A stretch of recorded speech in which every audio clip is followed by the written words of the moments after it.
மக்கள் எல்லாம் கைத்தட்டி சக்ஸஸ்ஃபுல் ஹீரோன்னு அப்படின்னு சொன்னதுக்கப்புறம் நான் நல்லா இருக்கேன், ஃபேமிலி நல்லா இருக்கு, எல்லாமே ஓகே.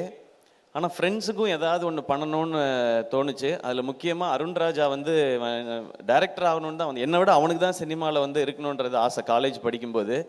ஆனால் அவன் இன்னும் ஆகலையே, அப்போ நம்ம இது இல்லை சக்ஸஸ் அப்படின்னு தோணிக்கிட்டே இருந்துச்சு. அப்போ அவனை கூப்பிட்டு நீ ஒரு கதை எழுதுறா, நம்ம படம் ப்ரொடியூஸ் பண்ணுவோன்னு அவன் சொன்ன மாதிரி அருண்ராஜாக்காக ஆரம்பிக்கப்பட்டது தான் இந்த எஸ்கே ப்ரொடக்ஷன்ஸ், என் நண்பனுக்காக.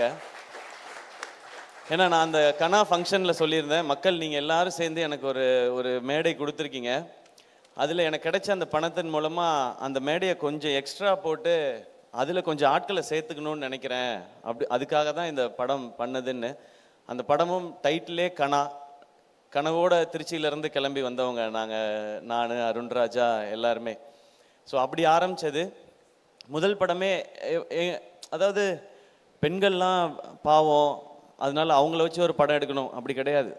பெண்கள் ரொம்ப ரொம்ப பவர்ஃபுல், அதை சொல்கிறதுக்காக தான் நாங்கள் படம் எடுக்க ஆரம்பித்தோம். அதுதான் கனாவில் நாங்கள் ஆரம்பித்தது. ஸோ கனாவில் அது நடந்து வேர்ல்டில் ஃபஸ்ட் டைம் விமென்ஸ் கிரிக்கெட்டை பேஸ் பண்ணி எடுக்கப்பட்ட படம் கனா. அதில் அருண்ராஜா வந்து டைரக்டராக அறிமுகமானார். அதுக்கு